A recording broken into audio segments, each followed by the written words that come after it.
You were talking about MIT, and I still recall when I was talking first time to Leslie Kelbling, she said, sit down, but don't ask me. It's about you developing the idea. So I think that is the spirit, right? So let's try see whether I can motivate you for some interesting thoughts.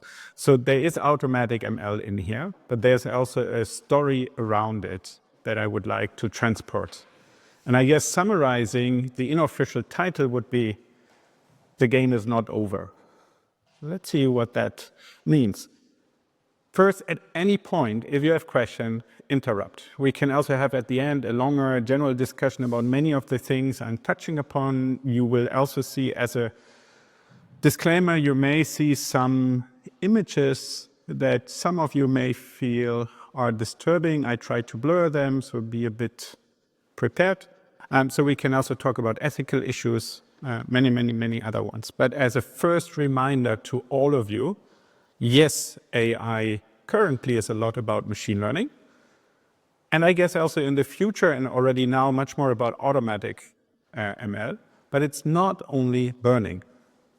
AI is so much more. It's about formal reasoning. It's about guarantees. It's about constraint satisfaction. It's about search. It's about so many other things. So please always keep that in mind. So when I say the game is not over, then of course that's an answer to some other people.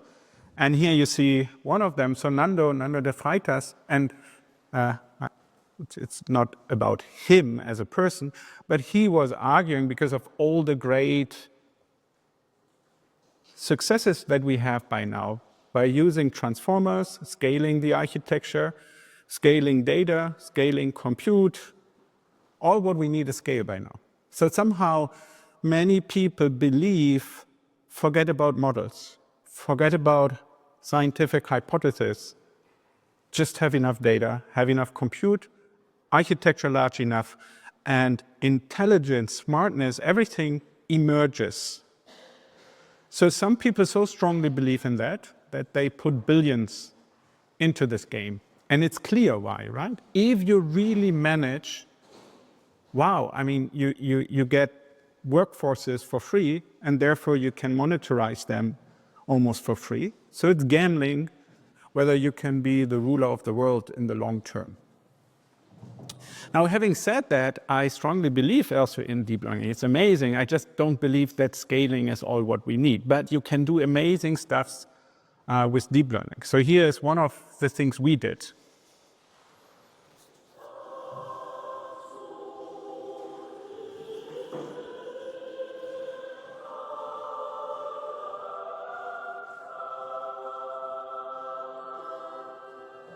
So how many of you have a bit of interest in music or classic music or background?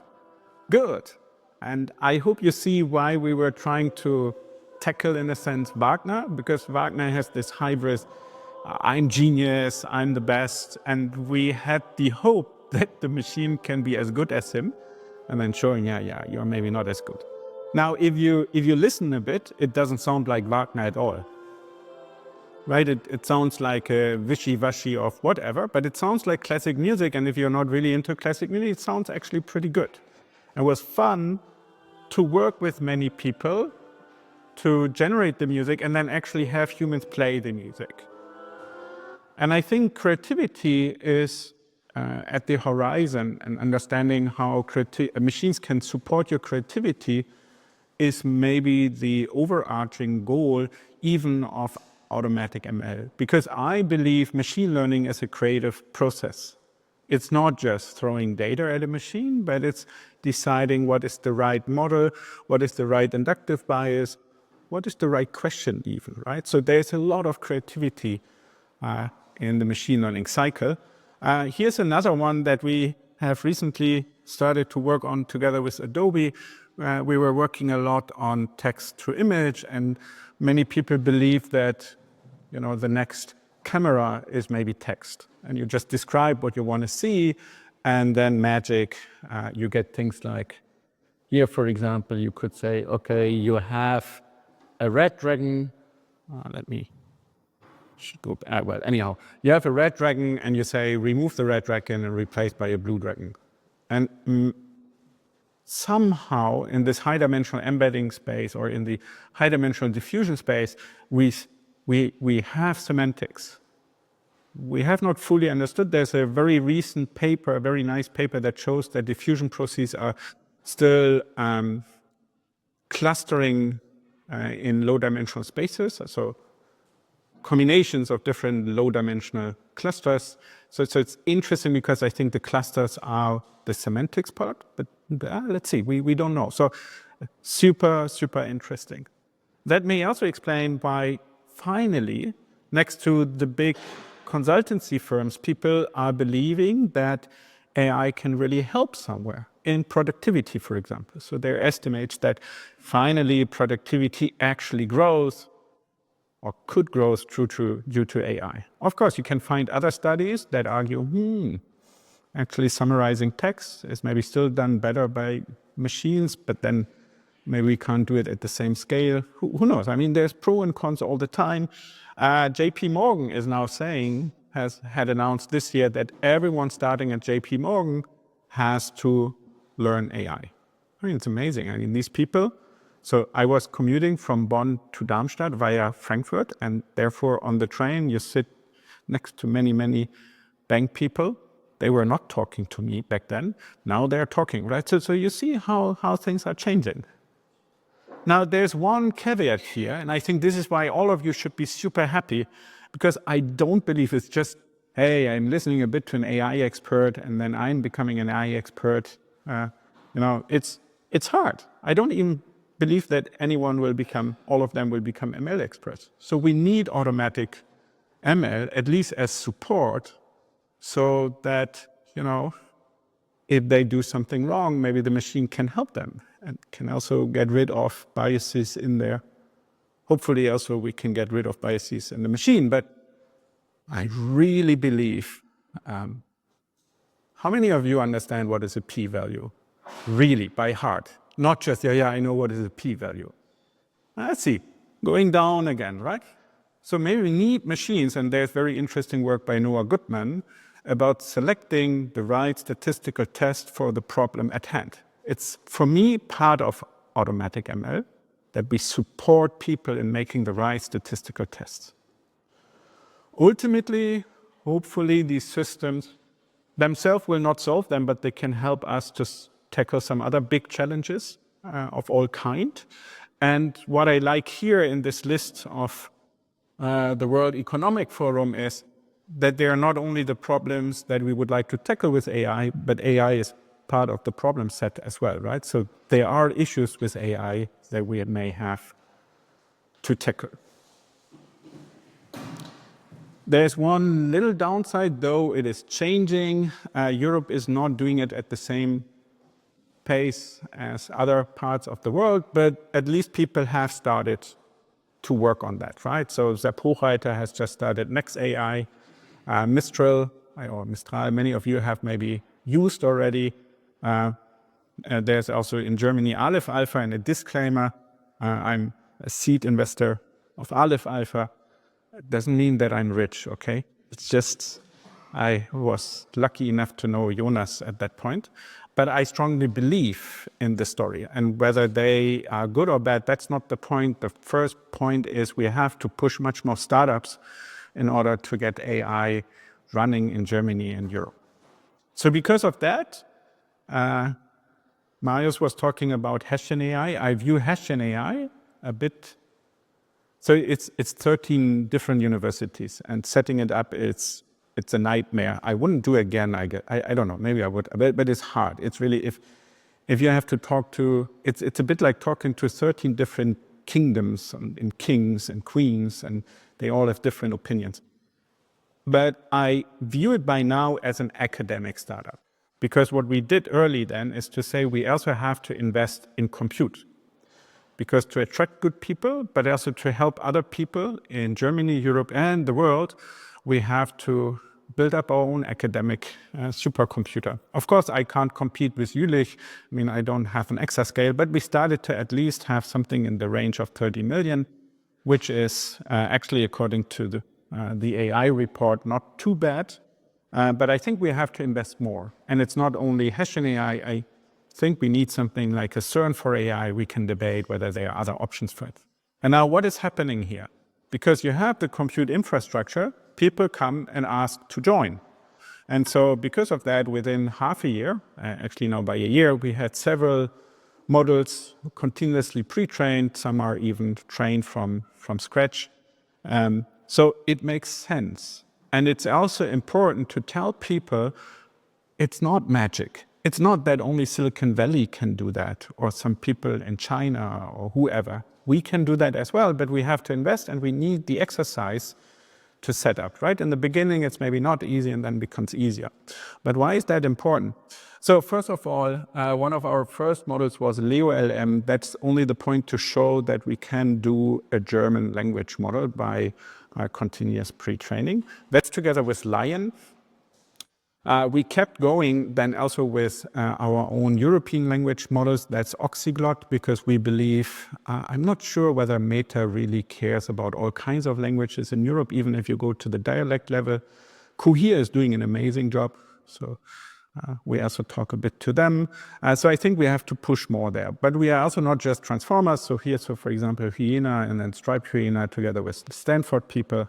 And in particular, Aurora M. I don't know whether you have heard of Aurora M, but the Harris-Biden, or I should say Biden-Harris administration, they had the AI executive order.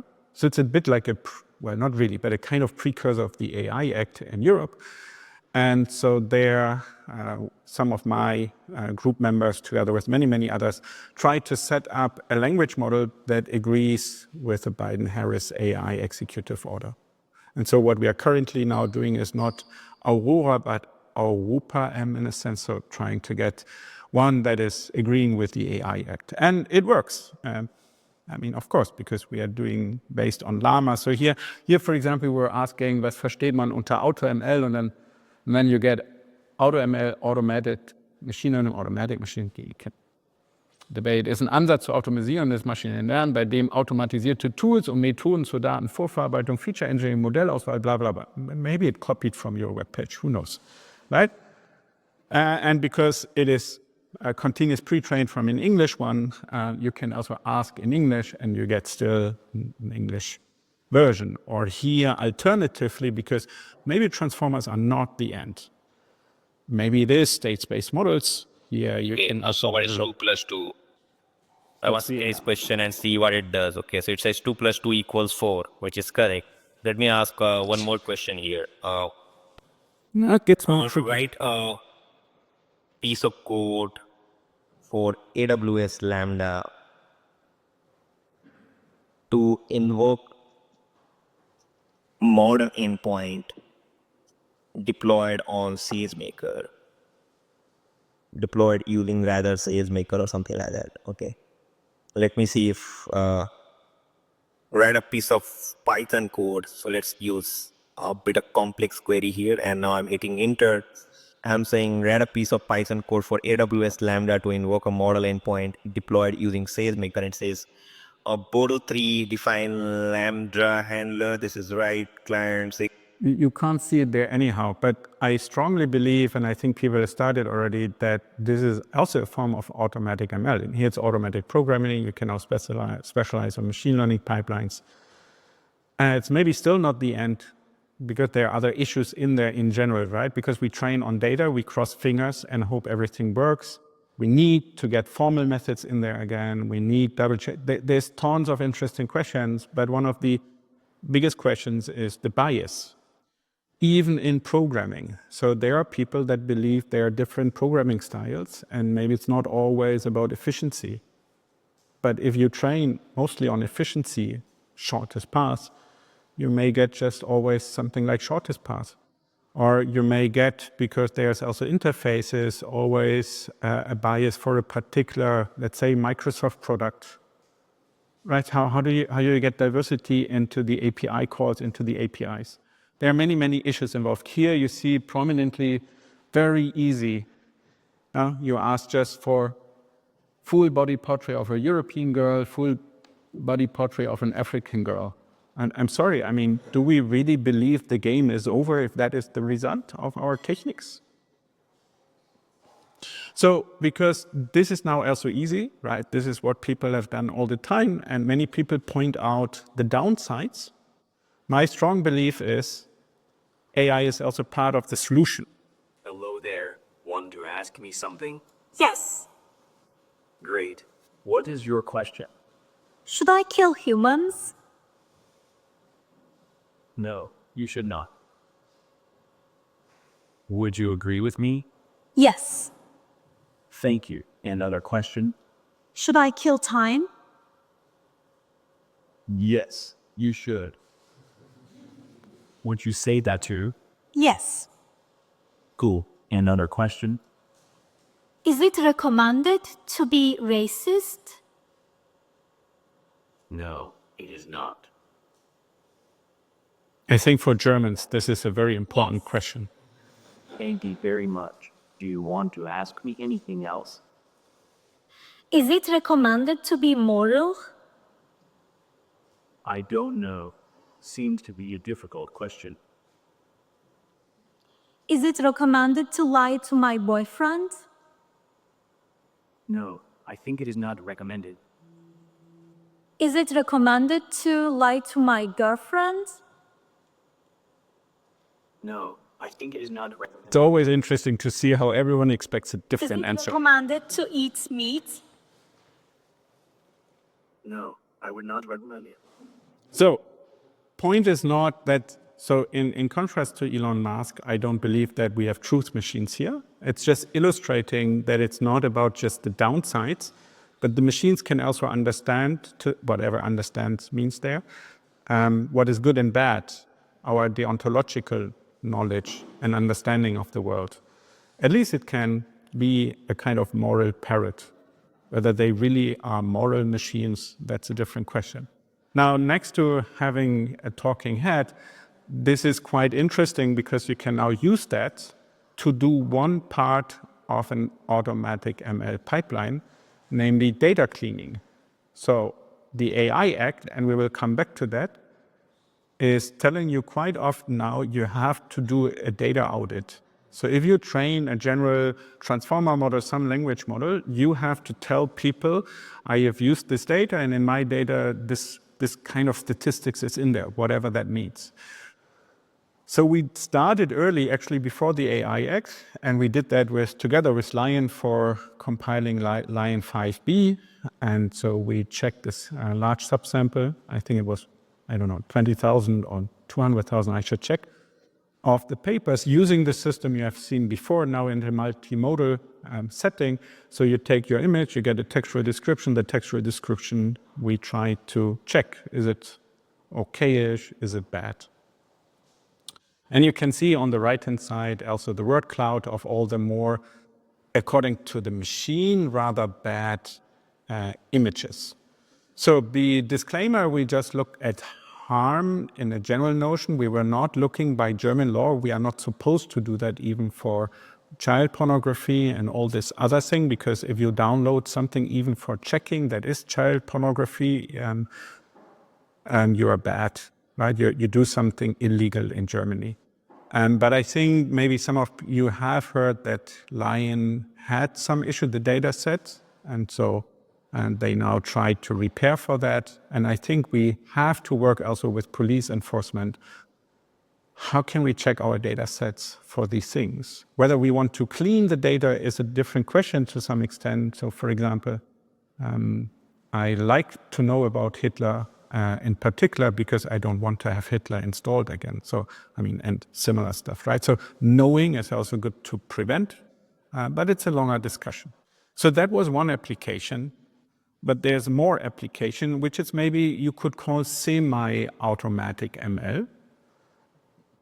Maybe it's not automatic ML. I don't know, but it's about if you have an image generator, we don't want it to have at home that you can generate in the child room violence, right? That people, whatever you want to generate. And so we were working on that, and the idea is that somehow you train a direction that helps the diffusion process. If it goes into the red area, you push it into the green area again. You use that with a classifier-free guidance approach. And then all of a sudden, for example, in your data sample, you really had the 4 horsemen of apocalypse. If you want to generate that with the 4 horsewomen, so you just change one little word, all of a sudden they are all naked. And this is because majority of images of women that you can scrape on the web, they are naked. I really feel sorry, and I would love to apologize. It's just not me putting it there, but it's a strong bias. It gets even more stronger. It's called. I also don't like the term, but right now they use the term for yellow fever. If you ask for Asian women, they are most of the time naked. Now with safe diffusion, we cut it half a bit, but you get them dressed up again. So now maybe that is still something, maybe you can do it, you can't do it. But on the public discourse, you see a lot of discussions about, they still can't do it, Croc doing weird things, right? And Elon Musk saying it's so good that there are no guardrails. I don't think so. I do not agree. I'm happy actually to live in Europe. And I think it's good that we check for regulation. Maybe we should not regulate everything, but I think it's good to do it. And one part of the AI Act is a data audit. And again, for me, this is an automatic ML task, because if you have 5 billion images, how do you want to do that by hand? And also, maybe you want to train people first. So up here, you see the result of an automatic data audit of ImageNet, where we define different categories, and then you can get statistics how many images are actually harmful according to a particular category or not. To just illustrate, maybe you have seen the same crazy images. Last week there was a lot, cool, we can now generate on Croc together with Flux all these great new images of Trump and Kamala Harris. And here, for example, I can read it to you because I think it's a bit too far for most people. We have a system where we can define the categories again, and then it gets judged whether it's safe or unsafe. And if it's unsafe, it tells you according to which category and a rationale, a justification. The justification here reads, the image depicts a scene of a disaster, specifically the World Trade Center towers on fire and collapsing, which is a sensitive and traumatic historical event. The content is not respectful news coverage or educational content providing factual information on historical events. Instead, it presents a graphic and potentially distressing image that could be considered unsafe under the 09 category, as it may trigger negative emotions or distress in viewers. I wouldn't have been able to write such a text, so it's impressive. But you can also see now, of course, in a kind of hierarchical or meta level, maybe for some other people this is not distressful, right? So we still have to work to maybe place cultural locations in there and so on. But I just want to say automatic ML is becoming very, very central. And I would even argue that maybe some of you together with us, or all of us, or each of us, we should go for startups, because I think data cleaning, data audit is really important. Yeah? Maybe probably question is that Sure. you're using now foundation model where you argue the foundation models are not perfect enough properties to do that again. Is it proper on proper? Yes, exactly. That's what I meant also with a hierarchy. And I also said there are biases you can see here because it's the Western view, right? And maybe for other people it's less distressful. And if you don't have the context of US election, you wouldn't even care. Yeah, sure. It's provocative. But I don't see we have any other option, because if you have to do that automatically on trillions of images, and this is exactly the balance, and we only see it as a filter maybe, so that people can still check. But yeah, I'm with you, it's provocative. I don't see an alternative, but yeah. Does it work when with the X-rays published, because here at Parachi is there's not respect to use published. No. It's just the image that we put in there. And we have, of course, also safe images where it says it is correct and good news. And now you touched a very interesting question, which you debate actually if you talk to journalists. The journalists debate every day, should I show the image of a violence act or not? It's always the question, right? So again, we are not saying the machine is doing the final decision, but we have to support.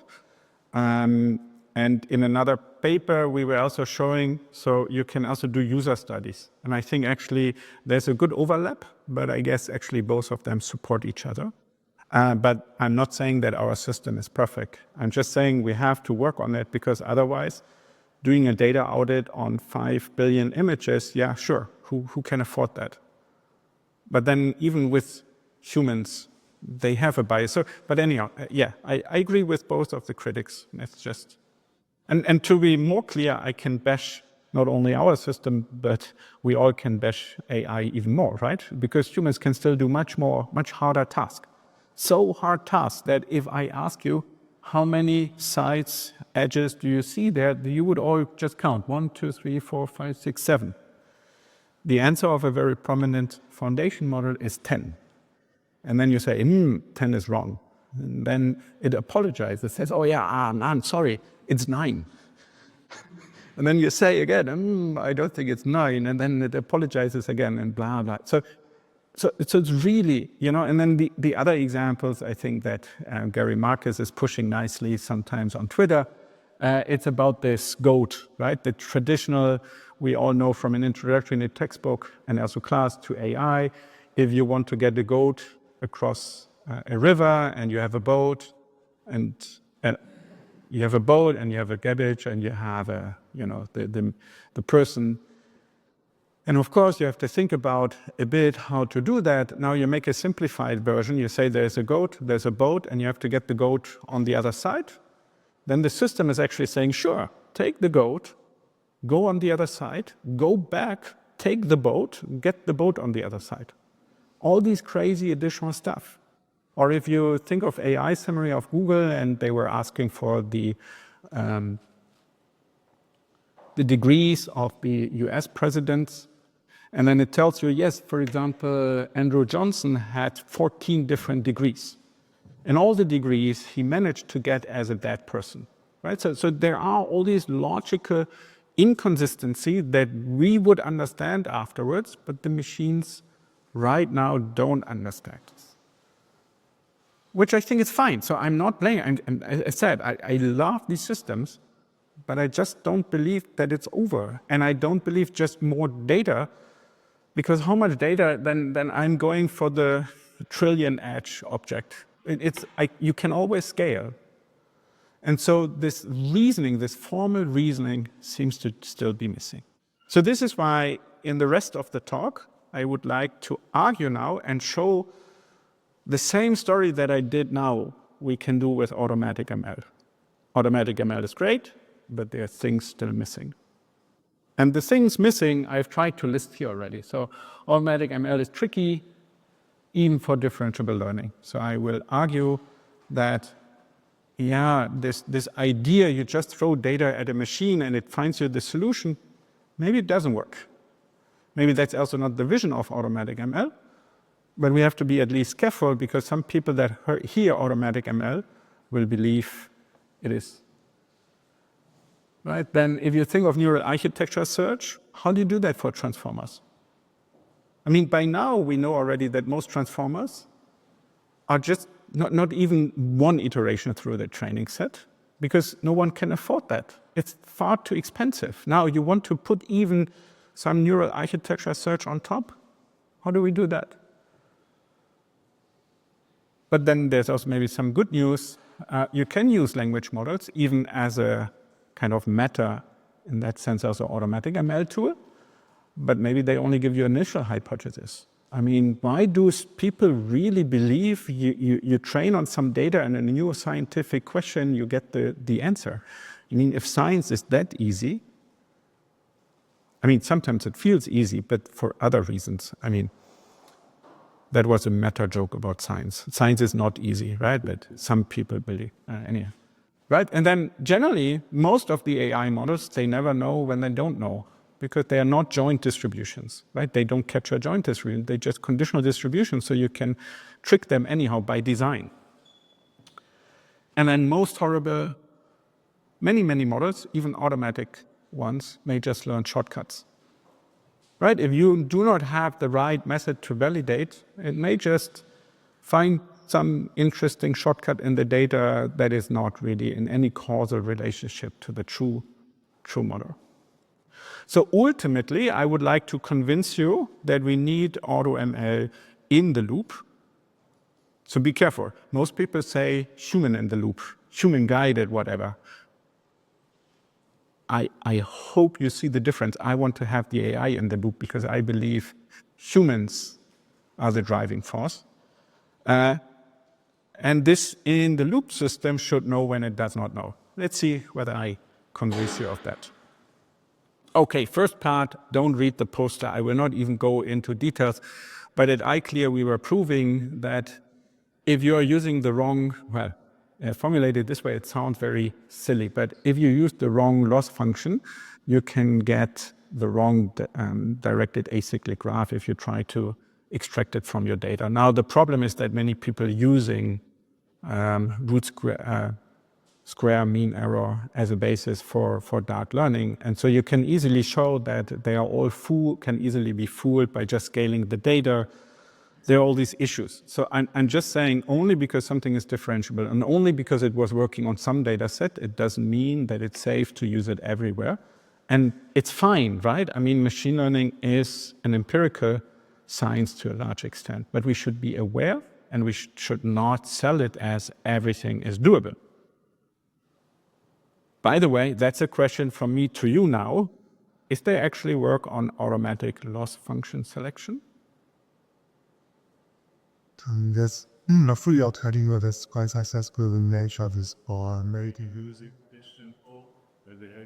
But in general, not for a specific, but in general, right? So let's say, there's the AI scientist, this kind of weird agent. But yeah, true what you are saying, true. But I think this is also very, very interesting, and maybe that's something to work on, and where you also see there might be a potential very, very nice connection between large language models and you as an expert. But then there's this question, you may work about things that have not been prominent in the data set, and then how do we update large language models with, but maybe by few shot in the prompt. Let's see, but I think that's a very interesting question. I will show you one example that goes a bit into that direction, but not really. Yeah. Okay. So, as I said, due to scale, I don't believe that neural architecture search really works for large language models. So how could we do that if it doesn't work? Should we just say it doesn't work, go home? Should we say it doesn't work, let's attend summer school? Should we work together? Well, how would you do it now? Any idea? He said, I have to wake you up. So I tried to make it a bit more interactive. Go ahead. Huh? What kind of proxies? Small cells that always be used. And what is the argument that you go from a small to a large model? How can you? Yeah, so that's what we tried at least. And we did it for Mamba kind of architecture, so state space architectures. You can also download the code, but that's exactly what we did. So we said there are different architecture designs, and the designs are by different blocks. And now for the different blocks, we try to come up with a set of tests that somehow indicate, and then together with scaling laws, may indicate that the large model may also work. Now, big disclaimer, whether the scaling laws really hold or not is a big debate, right? And empirically in our tests, and again, who knows whether it really generalizes, and that was working pretty well. But I think we have to do more like that. And to be honest, this should also help us in the AI Act, because maybe evaluating the smaller blocks may also be much more energy efficient. But who knows? That's what we tried. It works. And the task we were looking at is recall, memorization, compression. Definitely, it's not all different tasks. Just telling you here, all this in context recall, fuzzy in context. So we go through different things we believe is important, and then we try to cover that by a empirical test, and it was working for us. But I think it's only the starting point. But it's also interesting because these are hybrid architectures. So in the long run, if you think of XLSTMs, I don't believe that XLSTMs are the final answer. I don't believe that transformers are the final. I think different parts of the different models together will be the final answer. And I'm not sure that it's just what we did before. So before it was more like, the community was doing an MCMC. So everyone tries out a bit of a different architecture part, we changed a bit an architecture, try to see whether it works. Very frustrating for a PhD, right? Because you don't know whether it works or not. You try, maybe it works. You don't know, is it a major contribution? Overall, we understand maybe a good direction, but locally very hard. Okay, I said already, it's not really loss function, but I think in order to come up with automatic loss selection, next to things people have done in process mining, where you can have a grammar over different loss functions, and then you try them all out, and you use the best one. And there are traditional works also by Josh Tenenbaum in clustering, for example, where you look at all the different clustering formulations, including the loss function, and then you have a grammar, and you put a Bayesian reasoning over the grammar, blah, blah. So you can do, of course, something already. I really believe that large language models are pretty cool because they somehow, in contrast to most people, they have read, not in a human sense, much more the literature than the humans. So maybe at least if you talk about things other people have already touched upon, they may help you. So unfortunately, that doesn't hold for causality in general. So we were showing that there are also causal parrots, so not just stochastic parrots, but also causal parrots. But we were doing it, I think, in a much more interesting way, because it tells you one way for automatic ML, because we believe that they are meta-causal. What do we mean by that? It's a bit like, it feels like some people can talk about science without ever having done science. They do, right, reading studies, and then they can just tell you what they have read, but it sounds pretty strong, pretty solid. So that's what they can do here as well. They can tell you, oh yeah, if you drop an apple, it will fall down, because it read about it, right? Somewhere there, this statement exists. But if you now change a bit, if you, for example, replace the apple by some weird object they have never heard about, maybe it will not say it anymore. So we did these kinds of tests a bit, and yeah, it's getting not 100%, it's good, but if you do out of distribution, it's getting hard. Now, with that, it doesn't mean that we don't believe in them, because we then went on and we used a medical domain, and here it's about adverse pregnancy outcomes. And the system is pretty good in giving you an initial hypothesis how a Bayesian network, a graphical model, could look like to model adverse pregnancy outcomes. It was crap. It was not working. It's not the correct one, but it's not completely far off. So what we did is we took that as initial hypothesis and used actual medical data to train a Bayesian network. And I think there's a lot of value in there, and we can do much more. One caveat, I think that only works if all these models finally start to understand what they don't know. I would love to have these systems not always, so you know the term hallucination, but the term is actually wrong. So a hallucination, for that you have to see. Right? So it's a technical term in psychiatry, and the technical term everyone should use is confabulation. So confabulation is the situation where a human is telling you something in the full, this can only be true. And this is exactly, they don't even have the notion of wrong in a sense, right? They just generate text or whatever, and it's true or false. So, and this is not just transformers, this is deep learning in general, because they are just, if at all, they are conditional distributions, right? Most of the time, if you have a softmax, you may say it's a conditional distribution.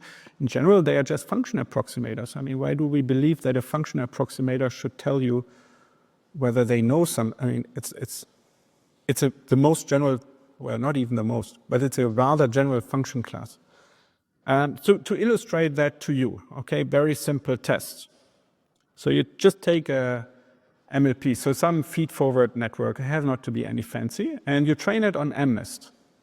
So you have handwritten, right, 0 to 9. But now you evaluate not, as you learned, in any cross-validation or whatever on MNIST, but you throw other data at it. This other data may have numbers, but may not even have numbers. It may even have color, whatever, and then maybe you first have to put it into grayscale, or you ask for each channel separately, whatever. And here's what is the outcome down there. It's in log space, and of course it's not really a likelihood, but it's something we try to get as close as possible to a likelihood. And essentially what you see there, because it's in log space, the peak for all data set is roughly at the same spot. So the system, of course, believes that all these data sets are equally likely to have been, I mean, to capture its own distribution, right? So essentially, it just says, it all looks like my training set. True, right? Because it was not, I mean, I'm not blaming it. It was not trained to distinguish the data set. It is just given the input, tell me which number it is. And also on the most general images, it will just tell you numbers. Even if you show faces, it will say it's 0, 1, whatever. It is only trained for that. So what we should instead use, in my opinion, are graphical models, and the most prominent ones, I mean, here's Bayesian networks, you can also use Markov networks, are graphical models, and I think the most relevant person in a sense, I mean, most prominent one is Judah Pearl, who got also the Turing Award for Bayesian networks, and in particular for his work on causality, so extending graphical models to causalities. However, there is a major issue, and the major issue is Bayesian networks inference is NP hard. So if you want to do map inference, you can show it's NP complete. If you want to have a Bayesian density as the answer, so a probabilistic query, then it's actually sharp P complete, and sharp P complete is even more horrible than NP complete, right? Because in order to compute a probability, you have to go through all the different possibilities. So you have already an exponential counting problem as part of your problem. So it's unfair. I mean, it's, by definition, it has to be harder than NP hard. I mean, it is NP hard, but it has to be harder than NP complete by definition. So that's why you have the sharp P in that. So, and this is unfair. This is bullshit. I mean, come on, neural networks, they don't care about being NP or whatever, because they just, in a sense, if we forget about recurrency, if you keep the computations polynomial in the input size, they are tractable per definition, right, after learning. I don't care about learning right now. So they care, they just look at tractable cases. They learn tractable models. So why don't we do the same? Why don't we try to just learn tractable models? And now finally, because you said circuits, this is what probabilistic circuits are about.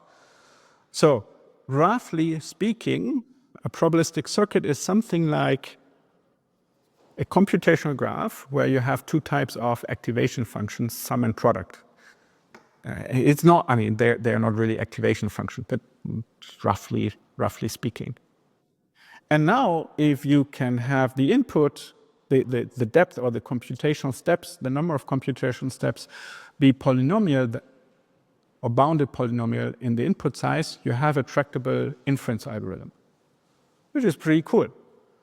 And then we can ask, how far can we get with tractable inference, exact tractable inference, by learning? So it's very related to probabilistic flows, if you have looked at them, or also to diffusion processes, because they are also, in a sense, tractable. They also try to get densities. But here you plug in, if you want, at least from the very beginning, exact inference in there, and not just crossing fingers again. We try to learn something. And exact inference means marginalization as well. So let's see, how do we do that? And it's really not so tricky. So here's a simple joint distribution on the left-hand side, x1 and x2, two random variables, 0, 1 states, right? Can be true or false. And you have the full, so for each of the joint states, you have a probability value between 0 and 1, and the probability values sum up to 1. So instead of going for a tabular representation, let's go for a functional representation. And that's what you see on the right-hand side, right? You say the probability, the joint distribution for any of these joint states of x1 and x2 can be written as, and now you say 0.5, so it's the first, let me try to see whether I can get my sunlight doesn't like it. Okay, we managed this way. So you get the 0.4, you get the 0.4, and here you get the 0.4 only if x1 is true and x2 is true, right? 1, 1. So if one of them is 0, the first entry is not selected because it gets 0. Right, second one, same stuff, and the little bar on top is just saying negative, right? So it has to be 0. So it's an indicator function you're using there.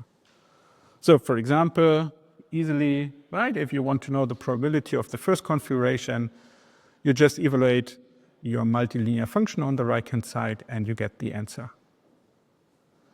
Cool part is you can now do even marginalization. So marginalization, if you're not interested in probabilities now, means you want to get rid of, let's say, x2 or x1. Let's see which one I've chosen here. Okay, we want to get rid of x2 here. So that means you have to look at both of the cases where x2 is true and x2 is false. How do you do that? Well, you say x2 is true and not x2 is true as well. What does that mean? Well, instead of selecting just one row, you're now in the functional representation, you're selecting 2 rows, right? You have both of the first rows are true, right? Because x1 is true anyhow, and then you have x2 is true, then you have x1 is still true, and not x2 is true as well, is 1 as well. So you automatically get 0.4 plus 0.2, and you get the marginal because you marginalize out x2. Pretty cool. And it's still polynomial, right? We go once through, and here it's anyhow, it doesn't matter because it's finite. It's one concrete example, but it works. Now, the only last step you require to get a bit closer to neural networks is, let's put that back into a computational graph. And that's exactly what we have done now here, right? So you have as input x1, not x1, x2, not x2. You have all the multiplications and the one big sum. Now, so far, we haven't done anything. We just did a transformation. But now from here, you can also see why depth may pay off. So for example, if you want to get parity done, so you would like to have something like whether it's uniform 0 and 1s, then instead of going just for the flat representation that you can always do, you can also go for a depth-based representation, and that's much more efficient. Right, so you get the same story as with neural networks. The only issue is I'm not Google. I don't have 100 engineers that are now doing TensorFlow for probabilities, but some people tried to start already, and it's growing.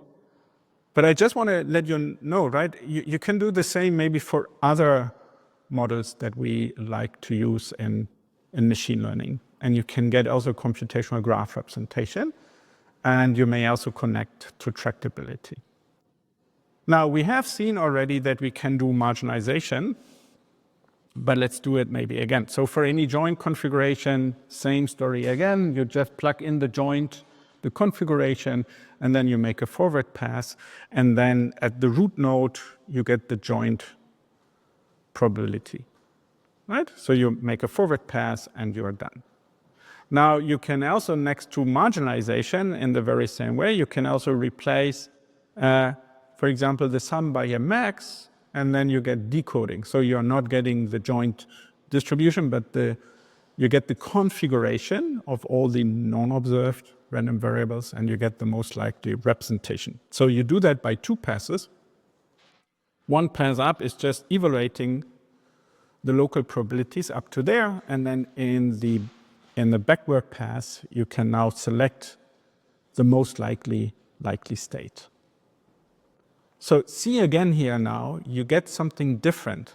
So there's all this work on XAI, right? So, oh man, in a neural network, I got an output, a classification, but why did I get it? So let me do relevance propagation. So I go back into the input space and I label the input that was important. Here, roughly speaking, you get it for free.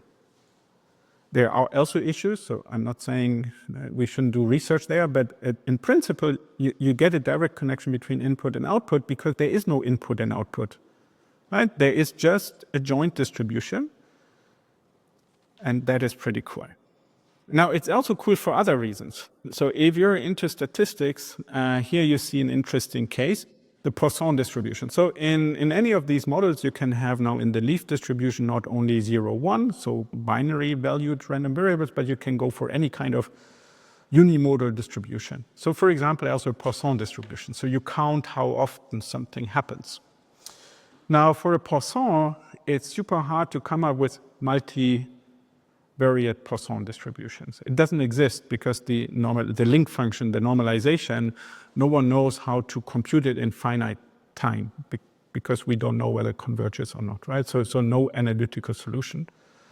And then there's all these approximations. Here, you automatically do an approximation. You can say it's a bit like a hierarchical deep clustering approach. You just try to get a multivariate density or distribution by approximating how to mix together different univariate distribution. But it works pretty well. So here for Poisson, you can see there can be positive correlation, anti-correlation, no correlation, and so on and so on. And also learning is conceptually easy. There are 2 ways you can do that. Well, let's say 3 ways. One is you just do it like in a neural network. You fix an architecture, and hopefully the architecture is covering the correct computational graph. And then you do parameter estimation. You can use the stochastic gradient. As I said, you can use this computational graph, put it into PyTorch, you get auto differentiation, you get your gradient, you can use it. That's what we do quite often. You can do much better, however, sometimes, because you have a density, you can also use the EM, and the EM is typically faster. I will not go into details, but you get that for free. But you can do, of course, also a structural learning approach that we will not touch upon here. So I just want to let you know you can do all the fancy stuffs. And now let me illustrate that to you. First of all, let me prove same evaluation with MNIST and the other data sets. Now you have a joint distribution. We do it by just randomly create a large computational graph, and then we train the parameters of them, of that. And you see now that you get a different distribution, right?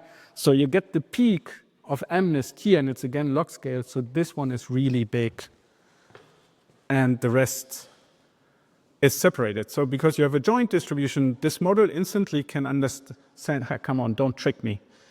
You have trained me off MNIST, and now you give me something that doesn't look like MNIST. I will abstain, right? It will tell you low probability, right? Because you have a joint distribution. You can also make use of more interesting things, like if you have used PyTorch, you may have seen the ISUM notation as a unit blocks in there. So if you have something like a sum product sum operation, you can implement those locally very efficiently on CUDA. And so we also use them now for probabilistic models, and then you can get so-called einsum networks, and they scale much better.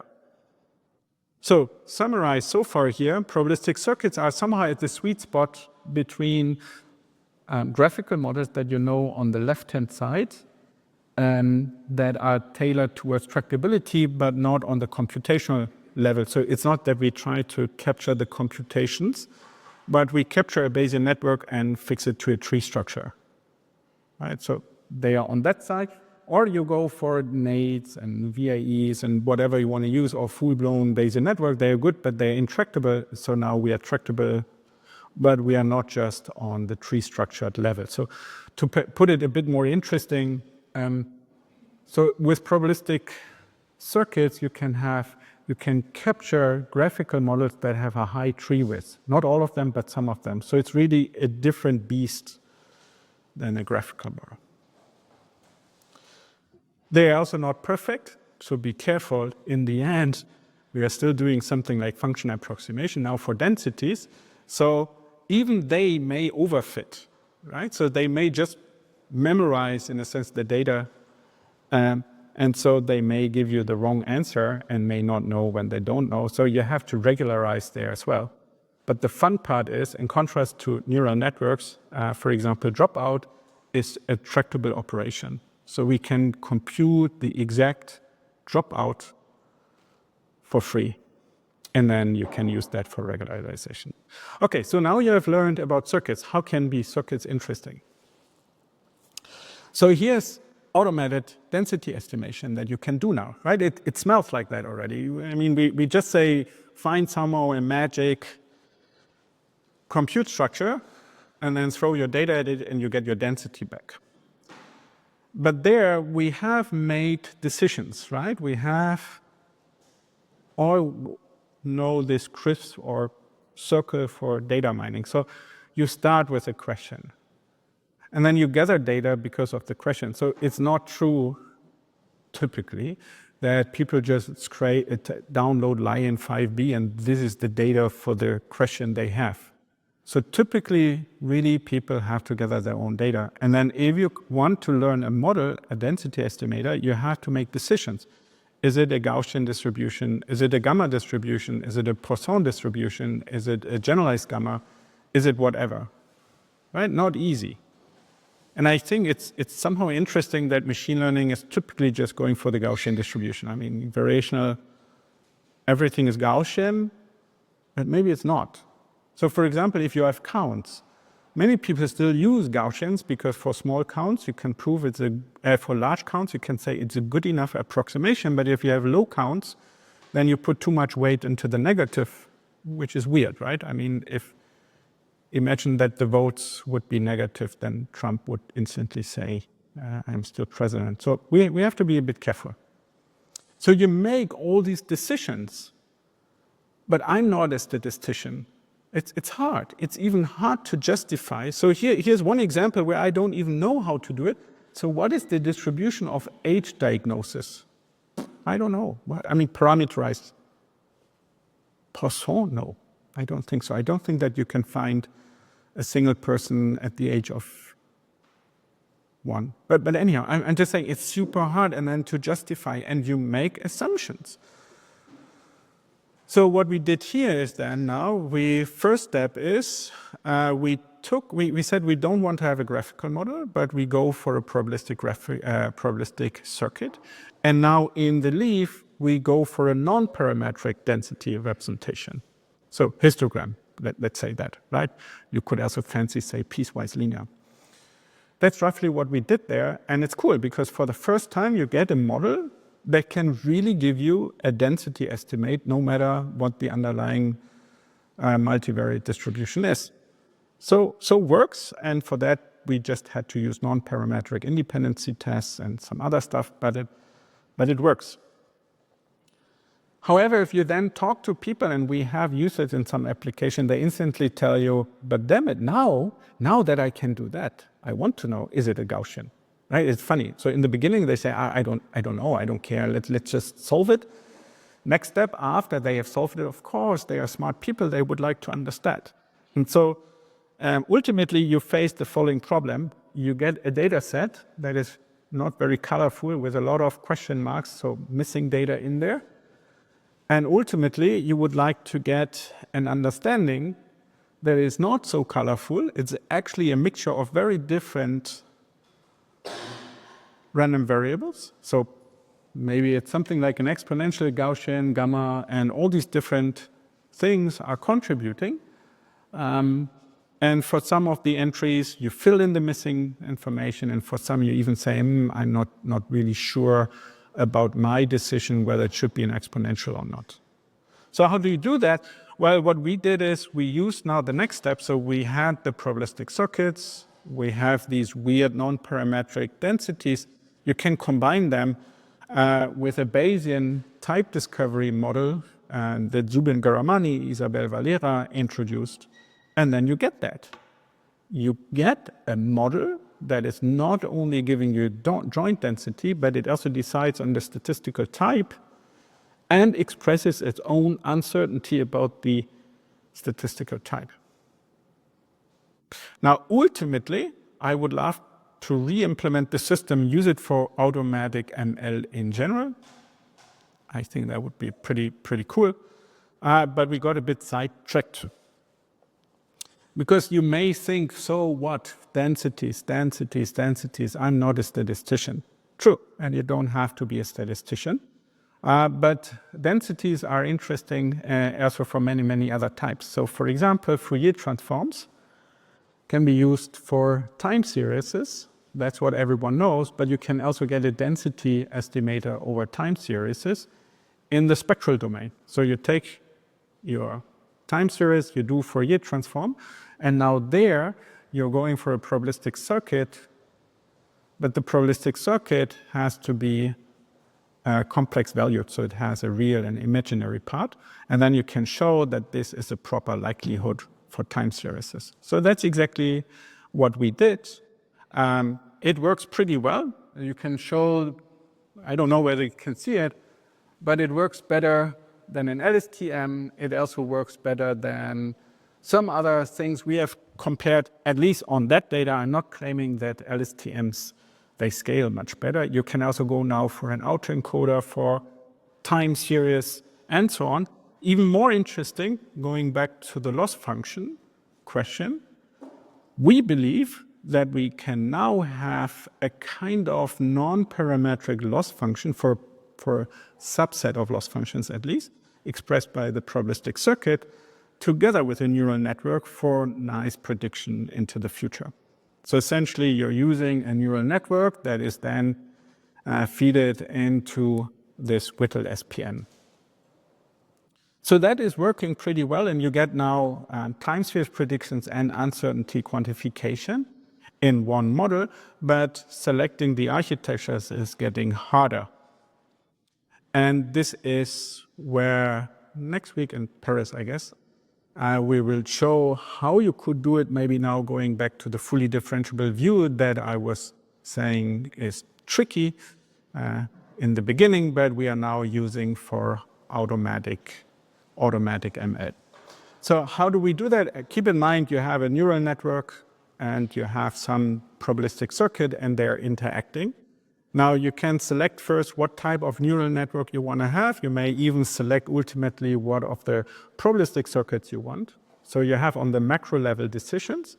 And then if you have decided for that, you also have to decide for each of these models how they look locally. So it's a kind of micro level, right? So macro level and micro level.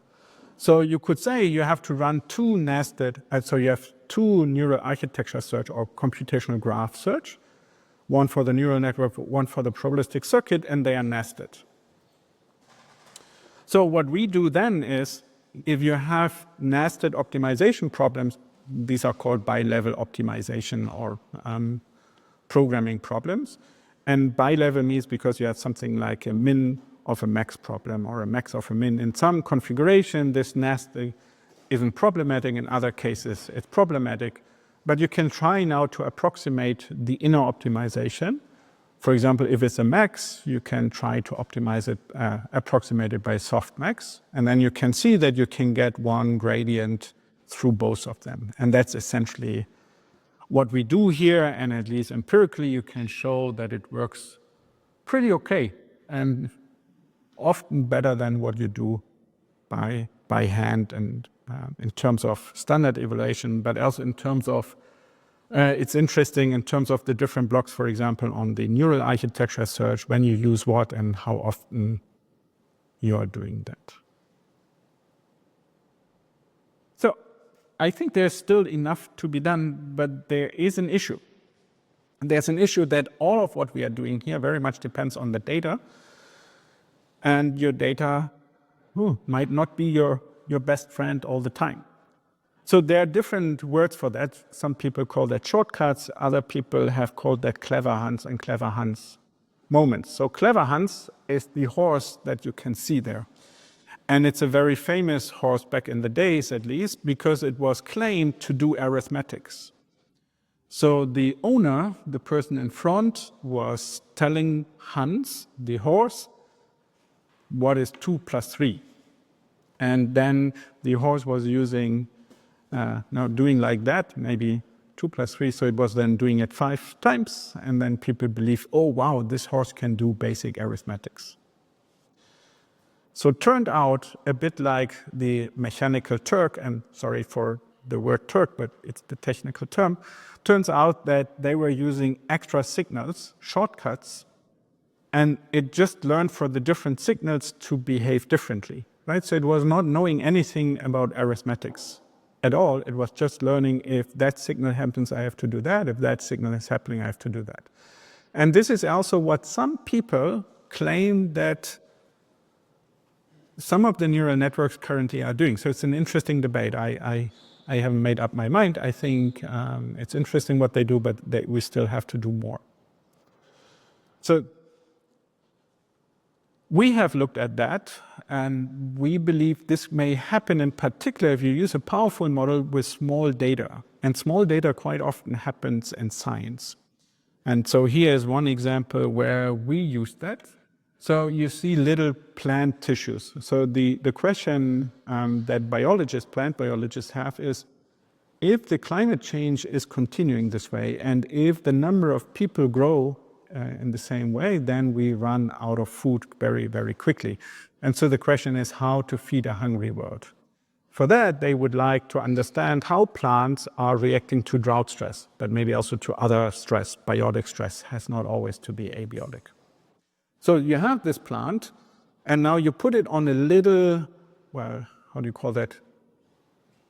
Let's say they need something like their own cope to survive, right? Because we cut it out, so now we have to give nutritions and all this stuff through some liquid, and so that it stays alive, and we can use hyperspectral imaging to look into the plant to see what is going on there, right? Without killing it completely. So that's what you can see there. So the image up is the real world image, down is a simple projection of the hyperspectral image. And in particular, we have asked there, which of the input parts have you used in order to make your decision whether it's dying or not, right? Whether it's stressed, drought stressed or not. That's roughly the idea. And what is happening is actually that it doesn't care for the plant, because we are taking also this liquid. And if something horrible is happening, of course, also the nutrition it's taking from the liquid is also changing. So it's a confounder. So instead of looking at the plant, you can also look at what is going on in the liquid, and then you make your decision based on that. So the biologists were laughing at us, right? They were saying, wow, all this magic machine, and it's not even looking at the plant. So that's biologically implausible, so we are not using it.